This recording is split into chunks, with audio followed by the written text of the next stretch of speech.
To me, the Evans sound, there's such a unique durability about them.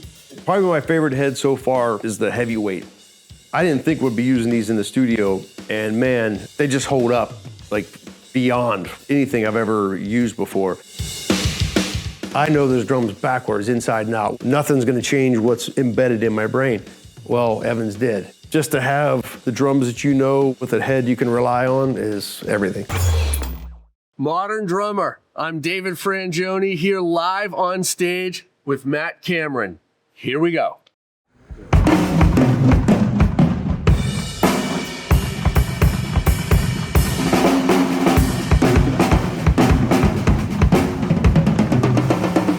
So Matt, great to see you. Great to see you. This kit is beautiful in person.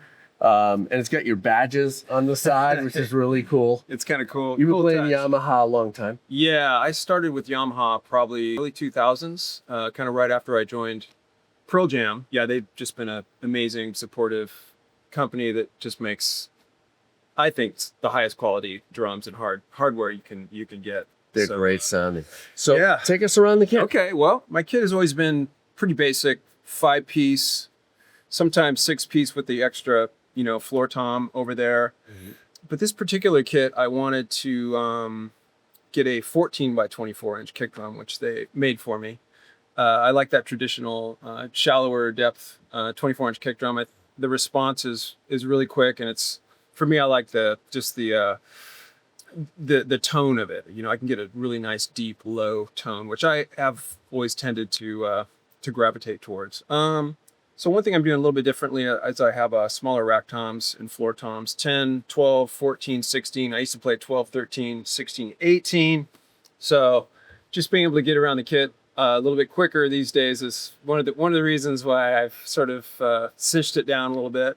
Kept the kit tighter. Kind of, different sound. I mean, you get a little higher. Yeah, a little bit different sound in I really dig that 10-inch rack tom. It's you can tune it low or high, so you can go a lot of different directions with it. I've got a little side system over here. Some of the newer tunes on the new PJ album, Dark Matter, I incorporated the bongos on one song, so I pretty much only play it for the one tune. I don't really use this stuff all that much. It's tune specific. There's a couple tunes where I use all this kind of stuff. So we've got a concert tom 14-inch. And it does have the leg mounts on it, so I can use that as a floor tom. But one thing I did for the last PJ 2 records ago with PJs, I was using some concert toms in the studio. So I wanted to have some concert toms just like in my arsenal, and Yamaha was nice enough to make these for me. And so that's an example of getting that sort of that 70s like Russ Kunkel, Nigel Olsson kind of sound that I grew up with and I absolutely love. But yeah, the snare drum is a 6.5 stainless Yamaha that I've been using 4 or 5 years. And it's, I like to have my snare drums a little more open, tuning. And I do have a Keplinger down here somewhere that I do use on tour, but I've always liked that sort of open sounding metal snare drum. And this one's been doing great live, studio, everything. So it's been a total workhorse.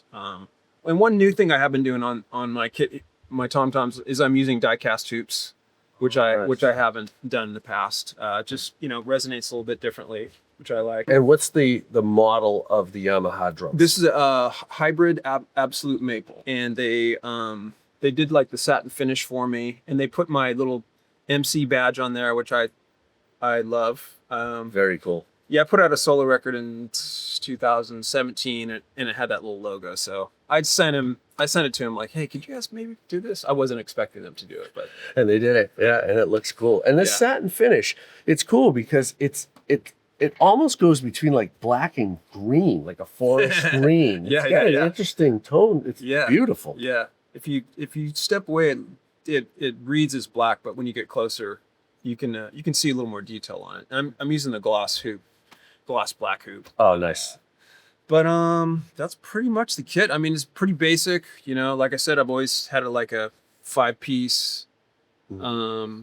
setup, that has felt the most comfortable to me over the years. Remo drum heads. Remo, baby. And so you got a pinstripe over here on the concert tom. But here, are they emperors all the way around? The dual ply. Clear emperors, and then ambassadors on the bottom. Okay. Then I've got the power stroke on the kick drum. Normally I put a power stroke or an ambassador on the reverb side.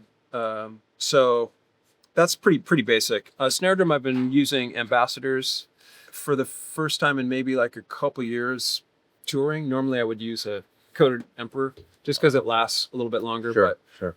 But the tuning on the ambassadors is a lot quicker and easier. It just pitches right up immediately. Whereas the emperor, sometimes you have to go through a couple dud heads to get a good one. You know what I mean? Okay. Just because of the 2-ply factor. Right.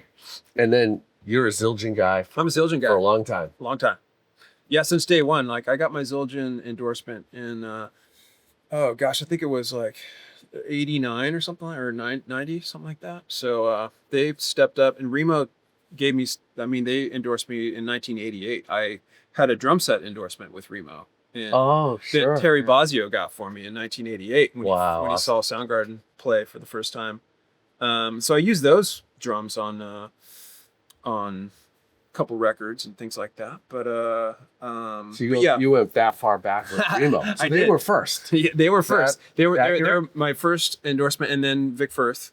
Yeah, and then Zildjian was right up there too. So yeah, I've had incredible support over the years through like just amazing companies. And Vic, actually, I got to meet Vic in the early 90s, and he sent me this really nice letter. Like he read an interview that I did about how I was approaching one song with an orchestra mind frame, mindset, and so he supported that. That's awesome. Which I thought was cool. He was such a legend figure. He came out to a couple of Soundgarden shows too in the 90s when we played Pinewood or what? Great Woods. Great Woods. Yeah. So yeah, he was like in his 80s, I think at that time, or late 70s, and he was like had a suit and a tie on, and he dressed the part, man. It was cool. Yeah, he was. It was cool. A true innovator. And when you were with Remo in those early days, that was Louis and Terry were like the faces of those drum kits at that time. And Terry was sort of the goodwill ambassador. Yeah. And he was so kind to me in the early days. So yeah, I got to play that drum set for a while. Awesome. So your Zildjian setup now, what does it consist of? Well, it's been this way for I guess maybe like 10 years. Okay. And the advent of the K Suite hat the 15-inch Suite hat was like a pretty big addition to my sound and my kit. And were you always playing 15s? No, I was playing 14-inch new beat hi-hats forever and ever. Oh, okay. So and then I classic iconic Zildjian. And then I played 15s for a while, and then these guys came out, and I'm not sure exactly when they were introduced, but they were a game changer. Game changer. And then I always used K Zildjian cymbals because I, grew up listening to Tony Williams. Mm-hmm. And then they started making these paper thin crashes that I've been using for a few years. And the K Sweet Ride that's the 23. That's been a workhorse for me. Studio, live, everything. I can get good definition on it, good bell, and good crash. So it does all three things for me. Right. And then the Sweet Crash I've been using over here at the 20 at the 20. You have a 20 here and a 19. So that 19. Right. And the paper thin is holding up. It's pretty much, yeah. I think I might have bent it a little bit, but they're not tearing on me. So amazing. Yeah, you would think it's a rock show. They're not going to last. And that one gets blasted quite a lot throughout the show. That says a lot about Zildjian's craftsmanship. Absolutely. And on top of the hats, you have like a ching ring kind of thing. Yeah, this is a Keplinger ching ring I've been using for, I guess 5 or 6 years now. Greg makes really interesting percussion items that you can put on your cymbals or your tom-toms. You leave it on the whole show? I do, yeah. Okay. Yeah. A lot of times I'm counting in the band for intros just by so it gives it that extra kind of sound. Yeah, which I like. You have the new Yamaha hi-hat stand. I do, pedal man. config, and these are hot as a pistol. Yeah. And you can't even find these in stores very easily. They're so popular. Yeah, the FP9 and the HHS9 hi-hat have been incredible, kind of game changers for me, because I'm just trying to get my left foot going, and I'm trying to like do more double kick stuff. And the left pedal on the double kick pedal, there's so many adjustments you can make to it. So yeah, I mean, it's just like the craftsmanship and the precision. Another level. Technology is just incredible. So yeah, man, these things are just they're the best. They're the best you can get right now, I think. And they're holding up on the road. They're holding up great. No problem. They're holding up great. Yeah. Yeah. They sent us a prototype hi-hat stand like a couple years ago, and they just wanted some feedback, and I'm just like, God, don't change a thing. Yeah, and here it is. And your signature stick. I've got a signature Vic Firth. Yeah. I was talking to my wife about this on the drive down. Basically, I combined a 2B and a Super 5B. You know, I didn't go like in the weeds too much with the design, but I just wanted to get like a longer, more powerful stick that's gonna work for me. You know, on a super long show, letting the stick carry some of the volume as opposed to my right.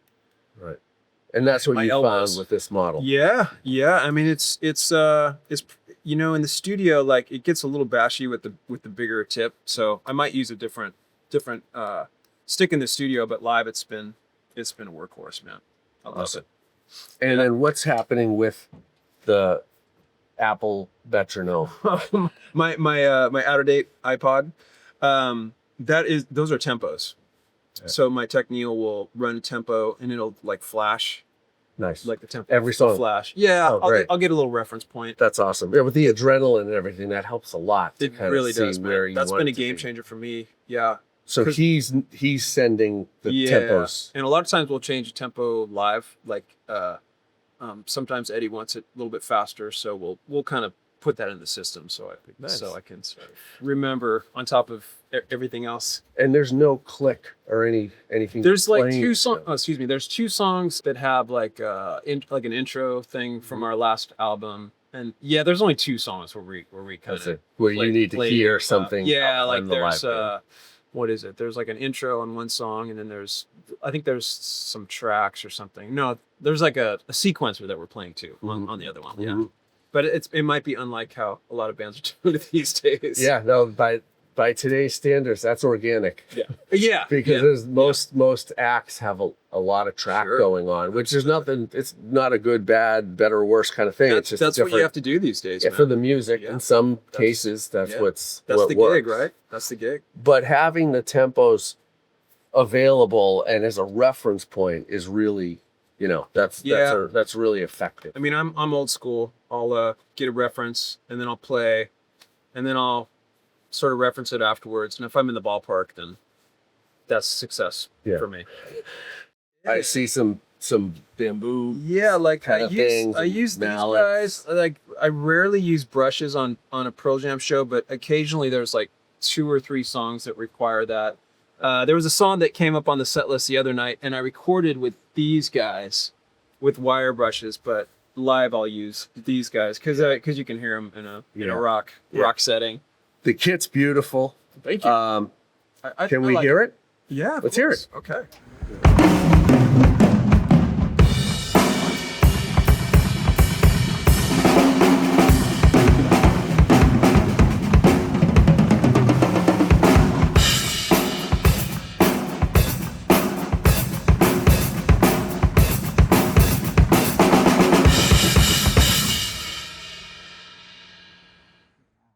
Thank you, guys. You're the best part of Modern Drummer. We love you. Matt, thank you. Thank you, David. Awesome. We'll see you guys soon. Don't forget to hit the subscribe button down below.